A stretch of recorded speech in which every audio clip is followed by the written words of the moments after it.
রাজধানীর ১১ নম্বর ওয়ার্ড খিলগাঁও উত্তর শাহজাহানপুর এলাকার বাগিচা ঝিলপাড়ের লেক এটি। নোংরা আবর্জনাসহ পচা পানির এই লেকে মানুষের উপকার না হলেও মশাদের প্রজননে হয় উপকার। মশার উৎপাতে অতিষ্ঠ এলাকাবাসী, তাই এই ওয়ার্ডের নবনির্বাচিত কাউন্সিলর নূরের নবী ভূঁইয়া রাজুর উদ্যোগে পরিষ্কার করা হচ্ছে এই লেক।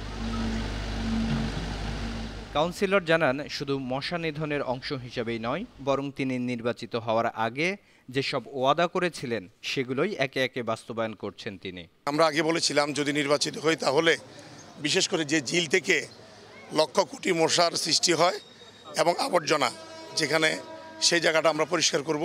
আমি এই অল্প কিছুদিন আগে আপনারা জানেন নির্বাচিত হয়েছি, সে সময় বলেছি যদি আমি নির্বাচিত হই তাহলে আমার বোনকে সাথে নিয়ে আমাদের মেয়র মহোদয়ের সার্বিক সহযোগিতায় আমরা আমাদের এখানে যে রাস্তাঘাটগুলো আছে সেগুলা এবং মশার যে অবস্থা উপদ্রব, সামনে ডেঙ্গুর প্রকোপ, সেগুলো যাতে বন্ধ করা যায় এবং লাইটের যে মানুষের সমস্যা হয় অনেক সময় সেই জিনিসগুলো, এবং ঝিল বিশেষ করে যে ঝিল থেকে মশা সৃষ্টি হয় সেই ঝিলটা পরিষ্কার পরিচ্ছন্নতা রাখা। এছাড়াও তার সাথে ছিলেন ১১ নম্বর ওয়ার্ডের মহিলা কাউন্সিলর ফারহানা ইসলাম ডলি সহ ১১ নং ওয়ার্ডের রাজনৈতিক ব্যক্তিরা। আমাদের এখানে মশা কিন্তু মোটামুটি নিয়ন্ত্রণ, এবং ডেঙ্গুর সময় আমার ১১ নম্বরে ৫ জন ৬ জন ছিল এবং রেল অ্যালার্টও ছিল না। ১ নম্বর আমার ১, ১১, ১২ একে ছিল, সেটাও আমরা মোটামুটি কভার করেছি। এত বড় ঝিলে কিন্তু সেরকম মশার নাই, আগে অনেক ছিল, এটা চলমানই থাকে, কিন্তু মাঝে মধ্যে ৬-৭ মাস পর পরে ব্যাপক হারে করা হয়। যেমন এইবার আমার কাউন্সিলর নির্বাচিত হয়ে সে ব্যাপক হারে করছে। আমরা যেহেতু গাছ পরিবেশ যাতে নষ্ট না হয় এটাকে সেই সুন্দরভাবে যতদিন লাগে মেয়র মহোদয় বলছে, এবং আমাদের রাত্রেবেলা এই ময়লাগুলি আবার ট্রাক দিয়ে সরিয়ে ফেলা হবে।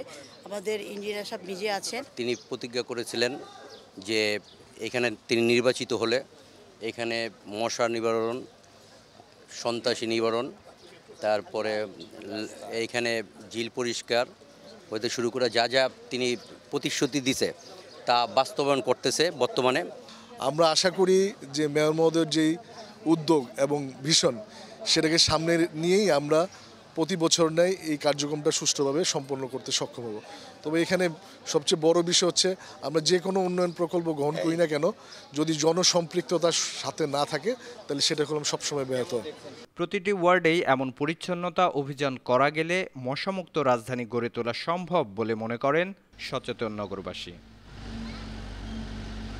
বিপ্লব হাসান, বানো টিভি, ঢাকা।